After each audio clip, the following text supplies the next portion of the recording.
Coming up on this episode of the Talking Gruse, a raccoon commits porch piracy, a man runs backwards in heels, and a sailboat ghosts its owner like a bad Tinder date. It's weird, it's fast, it's TTG. Stick around and find out more. And yes, Rich improved it all. Somehow. The Talking Gruse, bringing you the less serious side of the news. Now, your host, the Gruse. Hey everybody, welcome to the Talking Gruse, the only show where raccoons steal packages, lizards climb trees, and world records are broken by people who clearly have too much free time. Rich might say this episode is tight. Tight? Tight. Tight. Okay. Which is bold, considering his rundown looks like it was written during a dentist's appointment. I don't have those anymore. Oh, very good. So let's go ahead and get into it. All right, this show starts off with a time capsule that proves that nostalgia ages like milk when left in a high school storage closet. Now in Smithtown West High School in New York, just discovered a capsule meant to be opened in 2017. Instead, it spent decades buried under gym mats and administrative indifferences. Now inside, a 1974 calendar, a 1992 lunch menu, a VHS yearbook, and a banner declaring the school best of 1987, which is bold, considering that 1987 also gave us shoulder pads and was the peak of cafeteria mystery meat. They didn't go to Seton, where we had the mystery cheese crisp. Right. Now, the principal says that they'll be displaying the contents, assuming someone can find a VHS player, and a teenager won't ask if this is a prequel to Stranger Things. Go ahead and take it away, Rich. All right. Custodians at a New York high school found a decades-old time capsule that had originally been intended to be opened in 2017. The Smithtown Central School District said students at Smithtown West High School started assembling the time capsule in 1973 and was finally completed in 1992. The time capsule was supposed to have been opened in 2017, but it ended up lost and forgotten in the storage room till being discovered by a custodial staff. So it started in it started in 73, right? Yeah. Okay, so it started the year the co-host was born, and it ended the year that the Gruse graduated. Wow. A year after I did, yeah. Yeah. The capsule, a large plastic trash bin with a lid, contained artifacts, including photos. Yeah, it was like one of those big, giant 50-gallon trash cans. I mean, maybe that's just a commentary on what kids thought about school back then. Good point. It could be. It had photos, a 1974 calendar, a 1987 banner proclaiming the school to be Newsday's 1987 School of the Year for Community Service, a May 1992 lunch menu, pom-poms. Oh, those. A student of the month. Yeah. I don't think cheerleaders use those anymore in high school. I haven't been to a high school game in forever. Yeah, I need to go to a Seton game sometime. I think they just do their without the pom-poms. Yeah, they're like a hazard to the environment now or something, whatever. Go on. Let's see, after the pom-poms, a Student of the Month certificate and a VHS video yearbook from 1991-92. Interesting. Yeah, I wonder if they'll be able to find a VHS player for that. If not, I know a couple companies that could do it for them, yeah. If anybody has a VHS player, we'd love to swing by and watch this with you, William Hull, the school's principal, said in a video shared by the district. Hull said the items will be put on display so this year's students can see the school's history. As things change, they stay the same, right? Prom, graduation, t-shirts, banners, pom-poms. We're still doing all these things, but it's cool to see how they've evolved, he told 12 News, Long Island. And that looks like that's the end of the story. So that's actually sort of cool. I mean, I'm going to put the link to the video in the description here, folks, because it's actually rather interesting to watch it if you get a chance.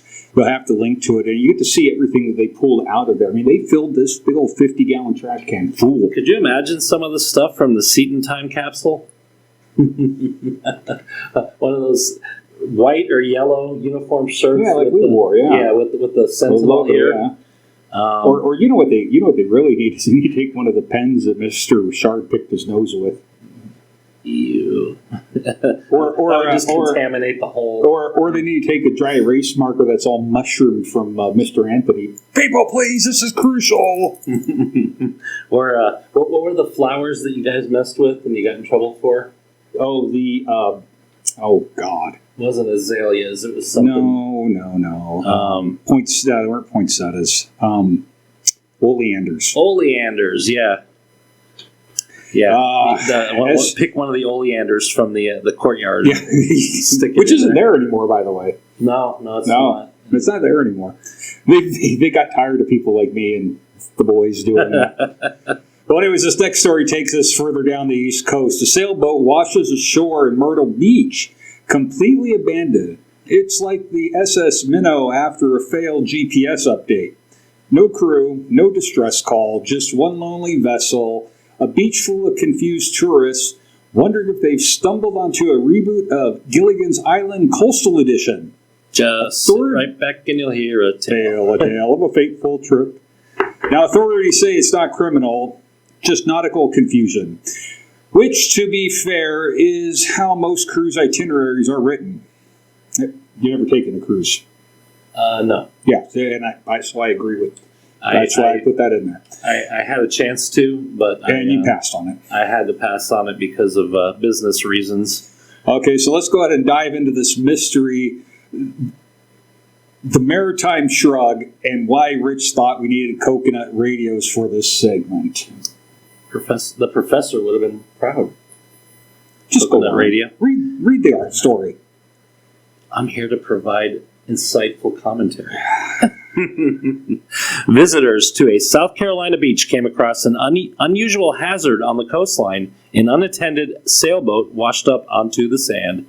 The Horry, or Ori, that could be pronounced Ori, I think, County Police Department. Another thing he can't pronounce. No, it could be Horry or Ori because it's Horry. There used to be a basketball player named Robert Horry, but he pronounced it Robert Ori. Okay. Police department said on social media that the boat was found on the beach Monday morning near the Ocean Creek Resort in Myrtle Beach. Police urged members of the public to avoid the area, but many curious witnesses gathered on the beach to take photos of the vessel.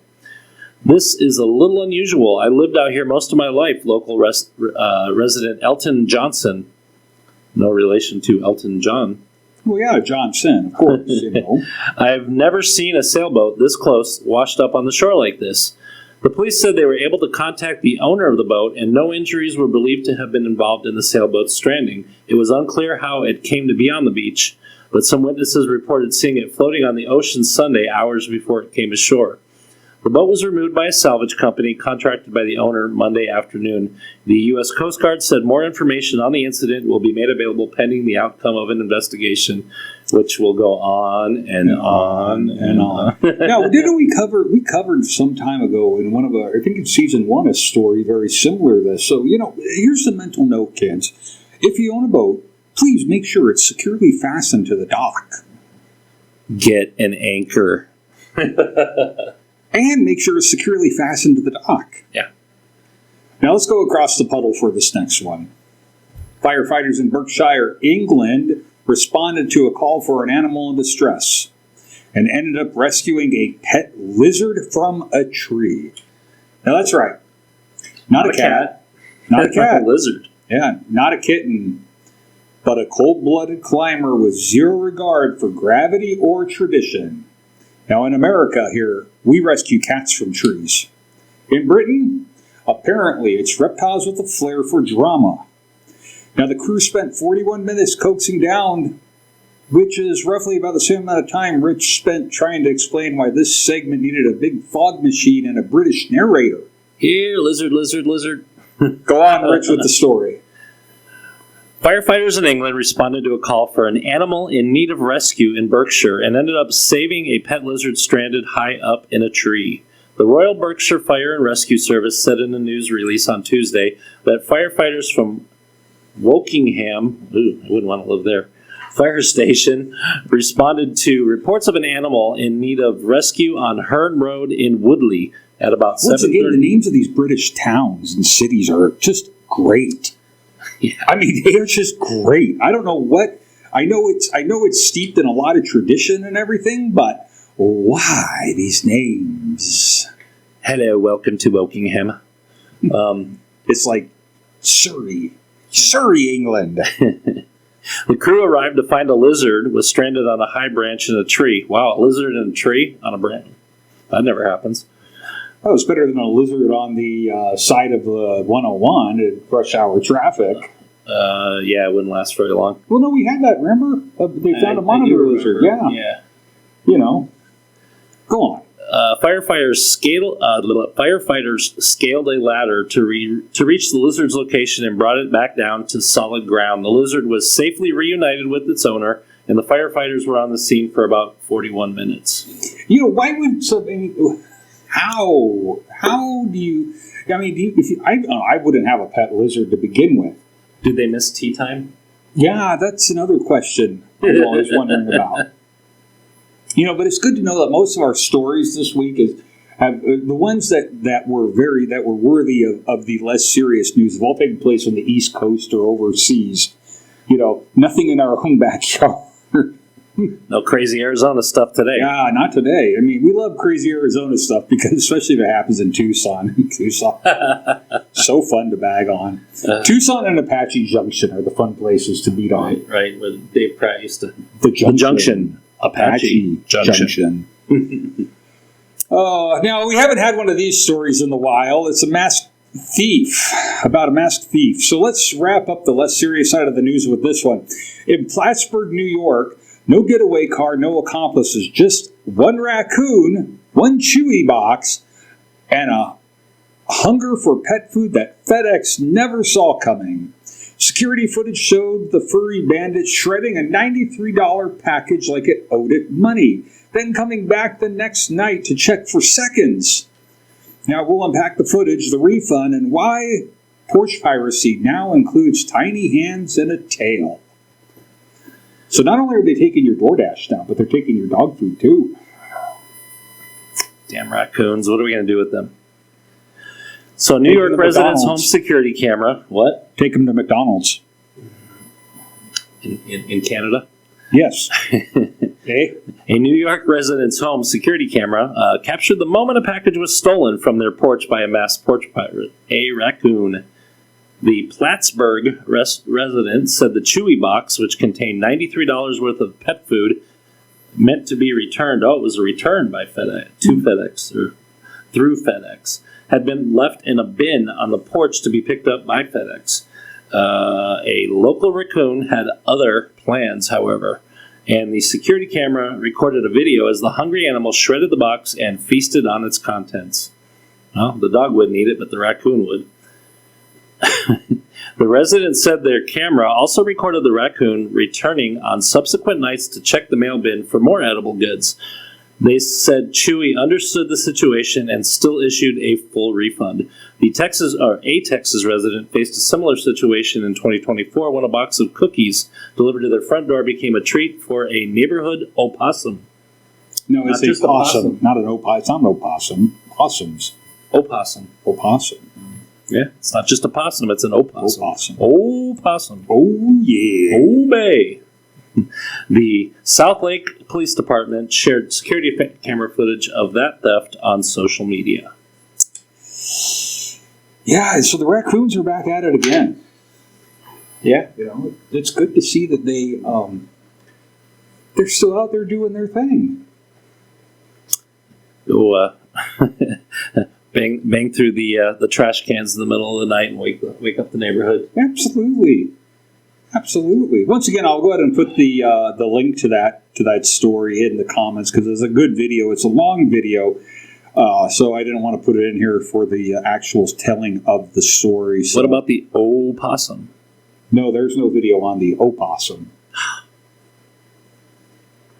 Okay, South Lake Police Department. We're going to have to check out your social media page. Yeah, get pictures of the opossum. Well, everybody, that wraps up the less serious side of the news, where raccoons commit porch piracy, lizards climb trees like they're auditioning for Cirque du Soleil. Now, we've covered time capsules that missed their cue and sailboats that ghosted their owners. And if you're wondering what connects all these stories, don't. Just know Rich approved them, probably while eating expired trail mix and calling it segment fuel. Segment fuel? Yeah. Okay. So coming up next is something slightly more grounded, unless Rich booked another reptile. Now on to Strange World Records.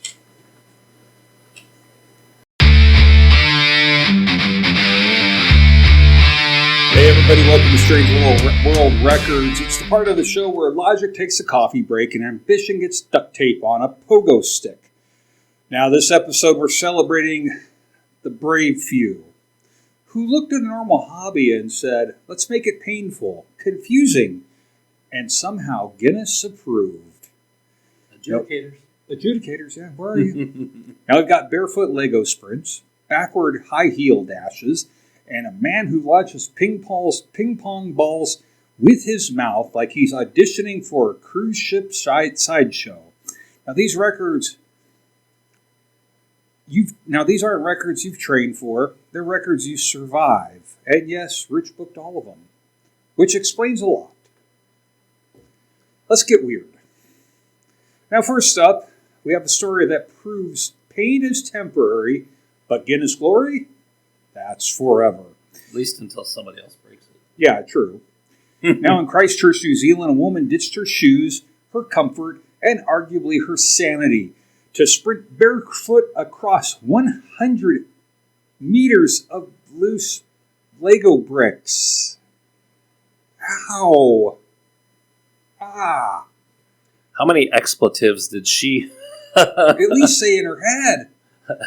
My mom and dad must have had a couple hundred expletives over my childhood just from Legos. But man, this chick must have.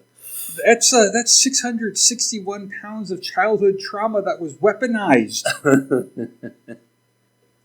Now we'll unpack the record, the prep, and why she attended a wedding barefoot in the name of callus building. This one just hurts to imagine. Again, Rich, go ahead. I could just imagine the Rich, go ahead and let's get on with this painful experience. A New Zealand woman showed the strength of her soles when she ran barefoot of her soul. When she ran barefoot over 100 meters of loose Lego bricks in 24.75 seconds. My feet are hurting already. Yeah. Gabrielle Wall broke the Guinness World Record for the fastest 100 meters barefoot on Lego bricks when she attempted the 328-foot sprint in Christchurch. Here, speaking of Legos, I'm using a Lego drink coaster. Look at that. Yeah, but it's rubbery. I know. That wouldn't hurt your feet. Yeah, but it's a Lego drink coaster, everybody. There we go.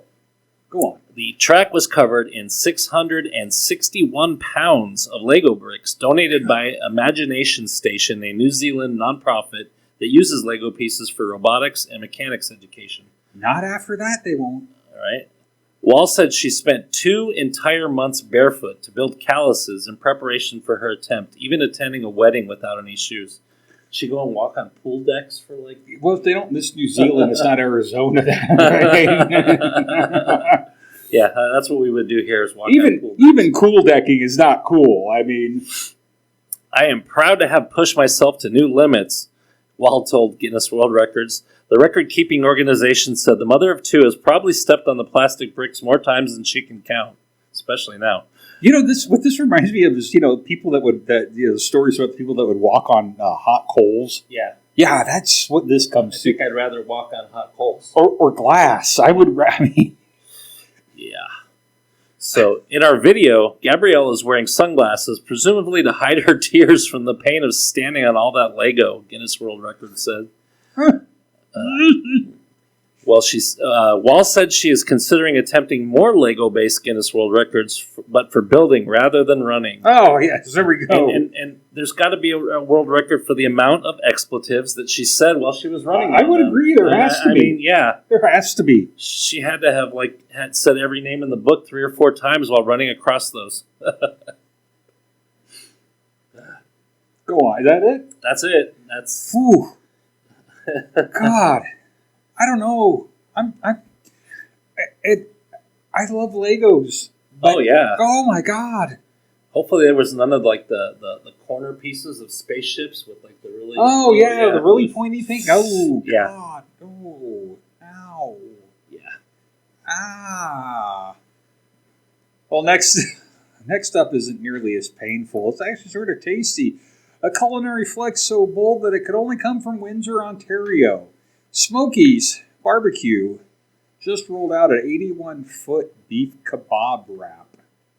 That would be actually pretty tasty, that sounds like. A beef kebab wrap. 81 feet, though? 81 feet, though. Yeah, it's not a typo, folks. 81 feet.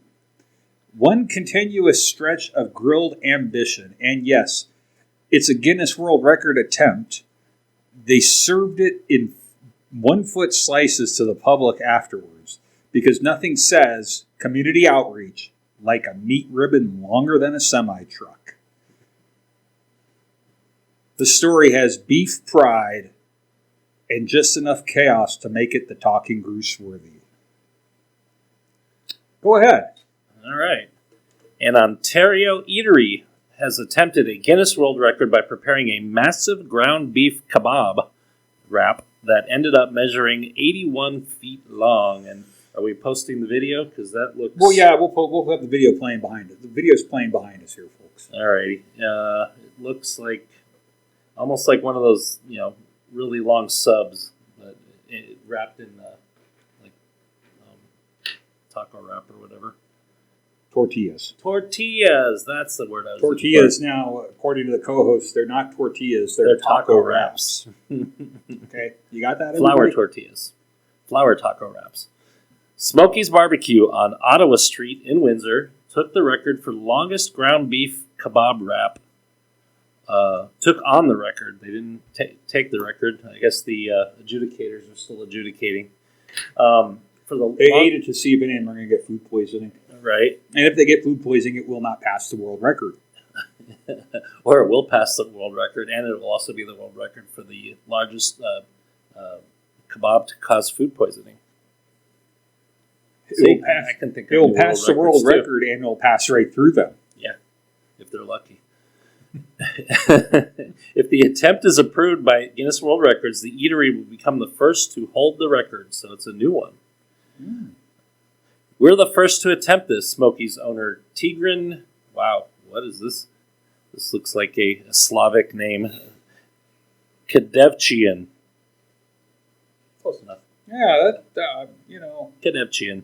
Told the Windsor Star. We're going to beat the co-host up for that one, because I couldn't even pronounce that name when I was reading the story. So I feel like we set the bar pretty high. 80 feet is not bad, you know what I mean. And there's still room to grow, and we'll come back stronger again. Kadevchian said he had hoped the wrap would reach 100 feet long, but it... I think there's a typo here. If the record attempt was performed with minimal preparation and it didn't account for shrinkage from cooking. Always prepare for shrinkage. The eatery, he said the eatery is already planning to beat their own record next year with an aim toward making a 200-foot wrap. The massive kebab wrap was sliced into 1-foot portions and served to the public after the measurement. Well, that would actually be quite tasty. It sounds good. I mean, goddamn, help us! I can't pull something up here. Makayo's restaurant here in the valley, based out of the Phoenix area, actually has the world record for the longest enchilada. How long is that? It's like 43 feet, I think it is. I mean, let's see here. Give me a second, folks. I'm pulling it up here. Longest chimichanga. Oh, maybe it is chimichanga. You've heard how chimichanga came to be, right? No. So, I guess chimichanga is some kind of an expletive. Or I heard it's supposed to be partially expletive, but Yeah, somebody burned something in the kitchen and they dropped it and they said chimichanga, and that's how it came to be. Okay. I heard that. I don't know. Yeah, well, if anyone has any background on that, please. And if you have any, yeah. can Is that just urban legend? Elaborate on that, please. Let us know. So the longest chimichanga was a Guinness World Records holding creation, measuring 25 feet 7 inches long. It was 20 inches wide. It was made by Macayo's Mexican Food here in the Valley on September 25th. So almost 4 years ago, folks. 2021 in Phoenix. It was done for the 75th anniversary of the chain. Wow. I didn't know they were You didn't know they were old. They've been around. Old. Yeah, they've been They around. were that old. They've been around since like the 50s, early So 50s. next year it'll be 80. Yeah, I wonder if they're going to make it like a foot longer, like 26 feet and 7 inches. Why not? I mean, well, let's head over to Spain now, where a man breaks a world record by running 100 meters backwards in high heels. At least he wasn't walking on Legos. That's true. Because apparently Guinness now rewards speed, pain tolerance, and questionable footwear choices. The heels were regulation height, the track was legit, and the time fast enough to make most of us rethink our exercise for our excuse for rethink our excuse for skipping leg day. Now, Rich, please try to make the story less painful than it already is. I'll try. All right. Serial Guinness World Record breaker from Spain has defeated It's one of not his... Silvio Saba, though. Yeah, whatever happened to Silvio? Yeah, I we don't never. know. I don't think we ever covered a record that he actually... He was just always getting spanked by David Rush. Yeah. This guy defeated one of his own titles by running 328 feet backward in 16.55 seconds while wearing high heels. I wouldn't even want to walk forward in high heels that far. You look at this picture of this guy out here, and all I got to say about this guy is this man has some amazing calves, and that's the reason why he was probably able to do this. Because I will tell you, I could not do this, nor would I. But that guy is like in shape. Greg prefers flats. Yeah, I prefer flats. Thank you. Christian Roberto Lopez Rodriguez broke Manuel. Remember Married with Children, the reporter? Yeah. Manuel Gutierrez Guzman. Yeah. The record for the fastest 100 meters backwards in high heels, which previously he set at 20.05 seconds during an appearance on Spanish TV series La Noche de los Records. You ever watch Telemundo? You ever watch Not in a that long time. or Just, Univision? Once in a while, I don't really flip channels anymore. Yeah, but when you used to Back flip in the old channels, days, yeah. there was like a hot Latina chick, and I'd be like, Yeah, but it's just like that. Records. Yeah. Go on. It's like when Dave and his parents speak Czech, and then they say mouse pad right in the middle of it. The record-keeping organization's rules for the record required Rodriguez's shoes to have heels of at least, nice typo there, at least 2.76 inches. Not only is he the co-host, folks, but he's the grammar Nazi, too. I prefer grammar hammer. And be no wider than 0.59 inches at the tip. Rodriguez currently holds more than 80 Guinness World Records titles, including the fastest 400 meters in clogs. This guy must like his shoes. He must have a shoe thing. Did he raid Imelda Marcos' closet? Once again, Imelda Marcos, everybody, look it up. I know it's not in our demographics of watching this show, but Imelda Marcos, yeah, look it up. Yeah. Anyway, 1 minute and 1.38 seconds in the clogs, and the fastest 100 meters wearing flip-flops, 12.10 seconds. The fastest mile traveled while balancing a pool cue on a finger, 5 minutes and 52.58 Yeah, that actually would take a lot of talent. Yeah. 5 minutes to because those things are very, very wobbly if you don't hold them in the right spot. Yeah. Yeah. The fastest 100 meters on a space hopper. I'm not sure what a space hopper is. I don't know. Go ahead, keep reading here. I'll look up what a space hopper is. 29.91 seconds. The fastest 100 meters carrying an egg on a spoon in the mouth, 17.21 seconds. Need to see his dentist after that, or somebody for lockjaw. And the fastest 50 meters backwards wearing swim fins. A space hopper. Yeah, there we go. It's up on the screen, guys. Oh, it's one of those, like, okay, yeah. Yeah. What they used to call this something different when, like, yeah, the they late had 70s, early 80s. they had another name for them. I don't remember what they were, but yeah, there it is up on the screen. There's a space hopper. Big old bouncy balls. Okay, now back to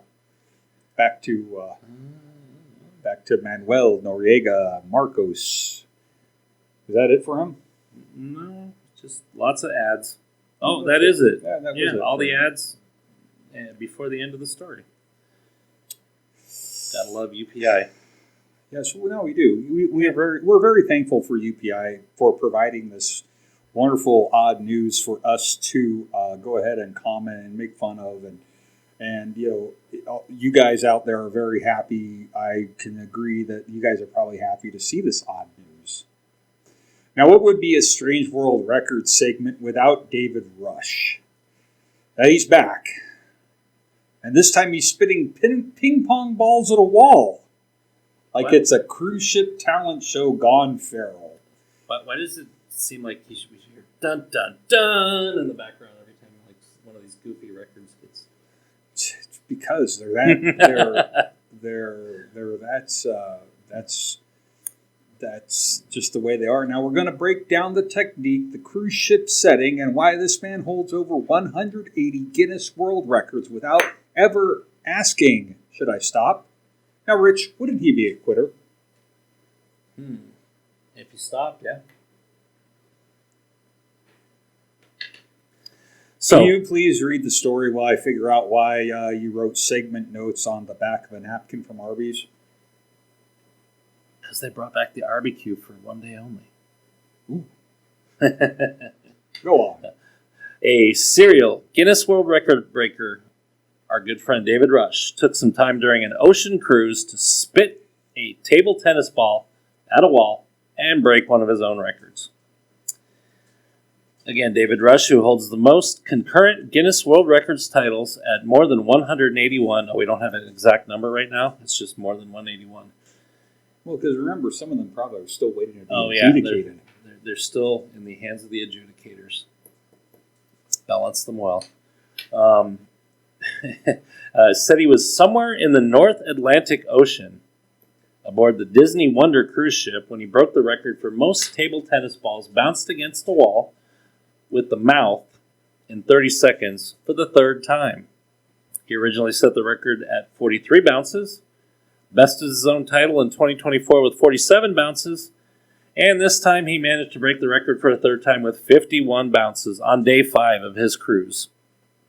Must have been very relaxing to be able to... He must have had. Well, you know, when you're on a cruise and you're out at sea, there are periods of times where you're just at sea and you're not going. You're going to a port or you're going, you know, and you got time to kill. And yeah, so there we go. Boredom gets the best of you. Yeah, it does. No Wi-Fi signal out there? No, you don't get them. You can pay for it, but it's not that good. To the casual eye, it might look goofy, but trust me, this record is deceptively difficult, he wrote online. The spit has to be perfectly aimed. Too much pressure and the ball rockets back higher than expected. Too little and it drops low and slows you down. Every bounce is a split-second calculation, pressure, angle, timing. If you spit it too hard, it comes back and pops you in the eye. He didn't say that I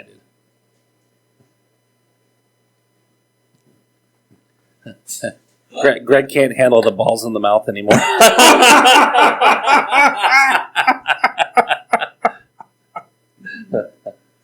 Sorry, this was supposed to be family friendly. This is supposed to be sponsor safe, okay? Ping pong balls. I was talking. Manscaped, where are you? It would make this very sponsor safe. Was that it? Yeah, it probably should be it. Well, everybody, that wraps up Strange World Records, where pain is optional, logic is discouraged, and Guinness continues to hand out plaques like it's running a dare-based rewards program. Fascinating. Yes, exactly. Now we've seen Lego sprints, backward high heel dashes, and ping pong ball mouth launches that probably violates at least 3 cruise ship policies. Now, if you're wondering what drives someone to chase these world records, it's either glory, boredom, or rich whispering. This will play great in the edit. Or maybe just a little bit of an ego. Yeah, that too. A little bit. That too. I mean, you know, we have a couple of Guinness World Records that we've pondered. Yeah, we do actually. There's a few out there, and I got to go over them with you. I've been doing some research on some. That actually would be quite fun. No balls, please. Yeah, no, they don't involve. And no lifting things with my eyelids. No. Oh God, that's right. There was that one guy. Let's keep it Sponsor friendly. Yeah, we'll go with that. Yeah.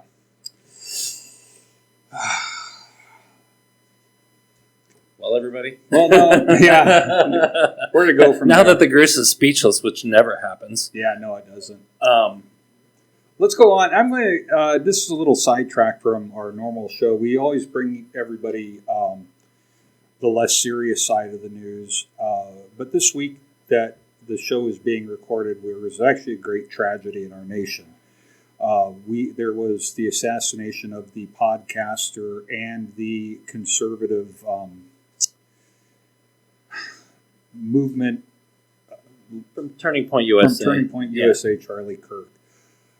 He was a Valley resident. He was a Valley resident. He lived in Scottsdale. He attended church in Scottsdale. Yeah, and basically what I want to say is the Gruse, and I know I speak for the co-host in saying this also. We're Americans. And in America, our country has been built on a foundation of spirited debate. We are not a society that kills people because they have different opinions than the rest of us. We are open to debate. We talk about things, and it opens up our mind when we talk. What happened this past week in Utah was a tragedy. It was a tragedy on the American landscape. It was a tragedy on what it is to be an American. So please, everybody out there, if you believe in a God, if you don't believe in a God, if you pray to something, please pray for not only Charlie Kirk and his family, but please pray for the shooter, that he will see the error in his way. How? When? We don't know. Pray for the family of the shooter. They have done the right thing, and they had turned him in. Right, and they obviously had a very tight-knit family unit from seeing some of the things about them, and somehow the shooter was radicalized, and he just, I don't know, whatever possessed him to do what he did. I pray that he's able to make peace with his beliefs and his God at some point, because stuff like this just shouldn't happen. It doesn't matter which side it's on. It shouldn't happen. Yeah, and we're Americans, and we are here to, as Americans, we, like I said, we decide to have a spirited debate. We don't go and kill people because of their beliefs.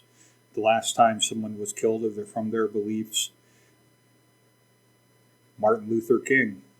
And no, that wasn't the last time. No, that wasn't the last time, but that was one of the big historical events. And we saw what happened with him being assassinated, much like Charlie Kirk. So, and the movement for civil rights took off. So everybody, please remember this, that we are Americans and that we debate our problems. We don't go off killing people. And we want to recognize the Kirk family. Erica gave a very heartfelt speech the other night, and to her and her 2 kids that have to be without their dad, God bless them and look out for them. Yeah. And as the Talking Gruse, being once again a Valley-based, Arizona-based show, we reach out to our thoughts and prayers go out to the Kirk family, not only because of what happened, but they are also a Valley-based operation and organization, and we all need to be tight-knit and be there for one another. All right, everybody, I think I hear the compliance choir singing. Now, if you've made it this far, congratulations, you survived raccoon thieves, lizard rescues, and world records that sound like rejected dares from a frat party. So now do the algorithm a favor. Click like, subscribe, hit that bell button like you're launching ping pong balls with your mouth. Now, we've got more chaos coming in the next episode, possibly involving reptiles, expired time capsules, or whatever Rich thinks counts as segment gold. Now, Legos, running on Legos, and that's up there with cross pollination. That's good stuff. And squeezing the trigger at the right time. Now, drop a comment if you've ever run backwards in heels, rescued a lizard from a tree, or just want to know why Guinness keeps encouraging this. Now, this is the Talking Gruse, where the news is weird, the planning is questionable, and the outro is somehow the most grounded part of the show. We'll see you again in 2 and 2. Thank you, and you guys all have a good time.